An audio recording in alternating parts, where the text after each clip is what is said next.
According to the philosophy of Stoicism and the timeless wisdom of the renowned philosopher Lucius Seneca, crowds can be perilous to the human mind. When immersed in the chaos of a mob, we are susceptible to adopting harmful habits and losing our sense of self. This profound insight is vividly explored in Seneca's 7th letter to his friend Lucilius, where he warns against the dangers of conforming to the crowd. In this letter, Seneca not only emphasizes the importance of avoiding negative influences, but also reminds us not to despise the world, simply because it doesn't mirror our values. Let's dive into this ancient yet strikingly relevant Stoic teaching, and reflect on how its lessons can guide us in navigating the complexities of modern life. In Letter 7, Avoid Crowds, Seneca writes to Lucilius, "My dear friend, you ask what one should avoid most in life. It is the crowd. Few can remain unscathed amidst it. I am no exception. Whenever I find myself among the masses, certain vices creep back into my mind, vices I thought I had long controlled or even conquered, like those recovering from illness, who step outside their healing chambers only to relapse. So too does the mind falter when exposed to the overwhelming influence of the crowd. Every person we encounter in a crowd carries the potential to sway us, often without us even realizing it. The more we associate with large groups, the greater the harm. Nothing corrodes moral character more than attending grand spectacles. There, the thrill of entertainment subtly embeds destructive tendencies into our psyche. You may wonder if I return home angrier, greedier, or more desirous of worldly pleasures after being in the crowd. Indeed I do. But worse still, I become crueler and more prone to violence. Unintentionally, I find myself drawn to spectacles that promise excitement or enlightenment, only to witness sheer brutality. What were once battles fought with honor have now devolved into blood-soaked displays of death. Gladiators fight without armor, shields, or any means of defense. These are no longer contests of skill, but mere slaughters. Yet paradoxically, this is what the crowd craves. Why bother with strategy or technique when the sole purpose is to delay death? By morning, fighters are thrown into arenas with lions and bears. By noon, they slaughter each other. Victory merely postpones their inevitable demise. But these men, they are thieves, murderers. So what? If they are criminals, let them face justice. But why must you witness their deaths? What makes you believe you deserve to watch? Kill him. Torture him. Why are we so cowardly when faced with the sword ourselves? Why not embrace courage and accept mortality?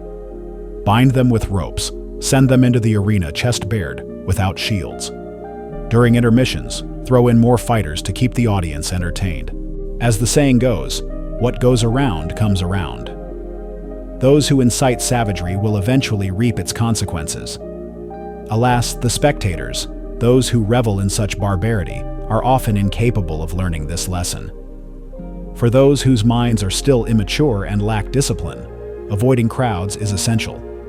Even great thinkers like Socrates, Cato, and Laelius felt the pull of the crowd's divergent ideas. As beginners in the practice of self-mastery, how can we hope to resist such corrupting influences? A single indulgent friend can undermine our simplicity. A wealthy neighbor can awaken materialistic desires. A resentful companion can sour even the most amiable temperament. Thus, it is clear what becomes of the virtues we strive to cultivate when exposed to the crowd. You have two choices: either imitate them or oppose them. Both paths lead to ruin. Do not mimic the wicked, though they dominate the world, nor should you despise humanity simply because it differs from you. Instead, retreat inward as much as possible.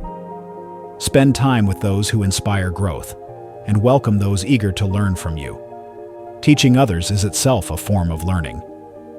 Beware the desire to showcase your talents in public debates or discussions unless you have something truly valuable to offer. Ask yourself, who will listen? Who will understand? Perhaps a few will attend, but even they may require significant guidance to grasp your words. You ask, for whom am I studying and practicing these teachings? Why worry about that? At the very least, your efforts benefit yourself, and that alone is enough. Today, I share 3 profound quotes that resonated deeply with me. The The first is from Democritus. To me, an individual can embody an entire nation, just as a nation can resemble a single person. The second comes from an anonymous source. A few listeners suffice. One listener suffices. Even if no one listens, it still suffices. The third is from Epicurus, who wrote to a former friend, "This message is not for the masses, but for you, and knowing we understand each other is sufficient." Let these words sink into your heart, dear Lucilius. Through them, free yourself from the craving for fame and applause.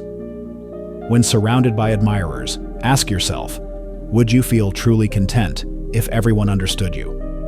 Reserve your satisfaction for cultivating inner virtues.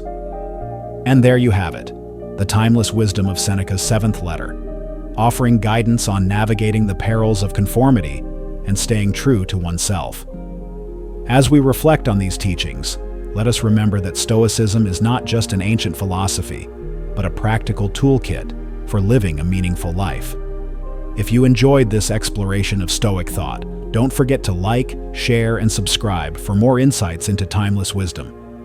Until next time, stay steadfast on your journey towards self-mastery.